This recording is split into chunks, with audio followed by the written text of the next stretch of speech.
It's minicamp and OTA season. Today we're looking at the Baltimore Ravens and getting another look at LaJohntay Wester, work through some drills and catch some balls. Before we dig in, you need to click that subscribe button right now. We're watching practice. Rookie camp, OTAs Minicamp, soon to be training camp, workouts even, whatever we can find on these players. Your rookies, guys on your favorite team, guys you're going to be drafting soon in fantasy football. It's all going to be right here. Click that button. Stop missing out. Know your players and what they're doing. It's going to be here. I'll talk about the blurbs I see as well when I'm clipping these clips. A minute 41, LaJohntay Wester. From the accounts, which when I say these accounts, they're usually like a few sentences here and there, looking at headlines, reading some articles. He's been looking solid. He's a twitched up wide receiver who has surmounted the odds. You're going to see that in this film, in this footage. We got some OTAs. We got some rookie camp in there. And we're going to get more. For a late round wide receiver, we got a fair amount of clips here. And this is what I like about this kid, which you're going to find out, Ravens fans, is this guy's got a lot of dog in him. This guy's got a lot of dog in him. He was an afterthought in recruiting. Then we go to college and we ramp up, then we start hitting FAU. We're solid there, but it wasn't enough. We leveled up to Colorado. Colorado, it's not like they're complete slouches at wide receiver. You got Travis Hunter, Horn got drafted, Wester, right behind Travis Hunter, second in line in touchdowns at wide receiver there, instantly breaks out there, does well, over a 20% market share of their passing production. And then we get to the Shrine game in the practices. And him and Horn killed it. They killed it. The Colorado kids killed it. That's what they did there. And Wester, when it comes to route running, creating separation, very twitched up.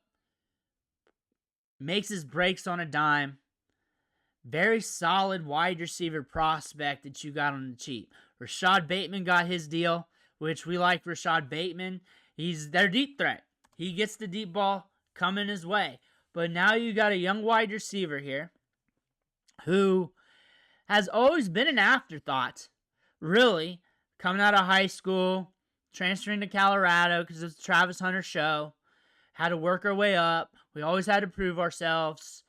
We go to Shrine game. They want to talk about everybody else, but Wester's there, always killing it. We fall in the draft a little bit. Ravens scoop him up. Rashad Bateman gets his deal. We got Flowers. We got Hopkins. We got all these dudes here. But every single moment, every single time, he steps it up. That's the thing about this kid. And if you're looking for late round players, UDFA players to like, that story is enough for you to pay attention to him. So it's not just like player good, player bad. It's like finding stories in training camp to pay attention to. Like, I try to find like a couple stories for each team that I hitch my wagon to. I try to watch that UDFA late round player, see what's going to happen with them, watch them, read all the blurbs, look at the clips, because it's fun. That's one of the fun things about training camp is, can this guy make the team? Can this guy level up to third string and fourth and second or whatever? Okay, I went backwards there, but you know what I'm saying. LaJohntay Wester's one of those guys. Good head on his shoulders, leveled up throughout his career. This is a player to pay attention to. Very sound technical wide receiver. Looks like he's going to get some work on special teams. But also, things are looking good. Things are looking good from the accounts. So context matters. The context really comes in training camp anyways. But from what we're seeing, he's looking solid. And I would expect that anyways. This is a young wide receiver who just put the stamp on things throughout his career. And like I've been saying all along, leveling up, taking on those challenges, producing at a good level, at a high level. And he's looking to do it again. He's been here before. He's been here before. A lot of people are going to count him out, look over his name because he was a late round pick. That's what happened during high school recruiting. That's what happened where he was at in his first school. That's what happened because he was playing behind Travis Hunter. Horn's there. Everybody else is there. Shadur's there. It doesn't matter to him. It does not matter to him. You go to Shrine game practices. Everybody's looking at McCord. They're looking at this player, that player. He burns it up. He burns it up. That's why you got to root for some of these players. You got to get these storylines and figure it out, see what's going on with this player, and then you root for him. He's got a good story to him. He's got a damn good story to him where it's hard not to root for this kid. Those players who are just trying to surmount the odds, climb a depth chart, make it to the NFL. This is one of those players, and his upside is there. Now, if you're looking for this for fantasy football, seasonal leagues kind of outside that scope. When you're looking at Dynasty, really depends on how deep your rookie drafts are, because your late round picks, you're fundamentally, let's just say fundamentally, you're looking at the running backs as dart throws due to attrition at that position group and how, like, once you're on the field, you have a chance of producing and increasing in value. Wester's more of like a long-term play, and I would not be surprised if he becomes a decent role player for this team.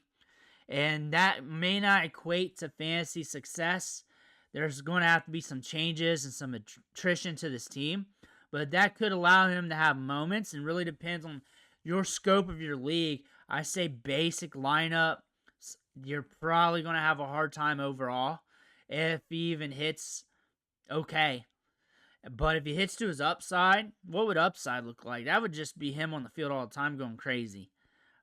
I think likely a good role player for this team. That would look like a guy for deeper lineup requirements, maybe a little best ball as a guy on the back end of the depth chart. Because Rashad Bateman's going to be there. Flowers is going to be there. They like to target the tight ends. They have a lot of slower game scripts. They'll run it a lot. They'll always run it a lot and then throw it a good bit to the tight end, and that makes things up and down for the primary wide receivers. However, if we can get to 65 to 70% route participation rate and you have deeper lineup requirements, so your league's deeper than average and you're more of a best ball, then maybe you can get some weeks out of that, and that's probably going to be in a little bit, maybe a few years to a year, maybe later this season. But that's probably what you're seeing in the scope of things. So, again, it's more of a deeper play. He's cheap. The fundamentals say pound the running back position due to how deep the running back class is. Like, you're not going to catch a deep running back class like this where it just takes an injury or so to the starters, and you got a running back that could transform your season. You got that with, you probably got 5 or 6 of them in this year's class sitting there in the later rounds. That's free. That's the thing about that. Really depends on the scope of your league, though. We're looking at LaJohntay Wester. I think he's going to be a good get for the Ravens. I think he's going to be a great addition, a great role player for this team. I think he's going to be on the field. He's very switched up. I think we're going to get deeper into training camp, and you guys are going to be more excited about him, for sure. Wester's got a lot of upside to his name. I think the upside is really helping this team out. I think the odds are they're going to be helping this team out one way or another, getting some reps in there.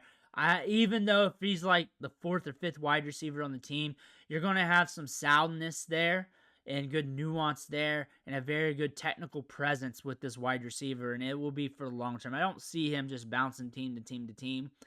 I think once you get this kid in, and once you know this kid, I think you're going to love him for a long time. Let me know what you think in the comments below. I want to hear about that. Make sure to hit that subscribe button on the way out. One thing for watching. Catch you on the next video.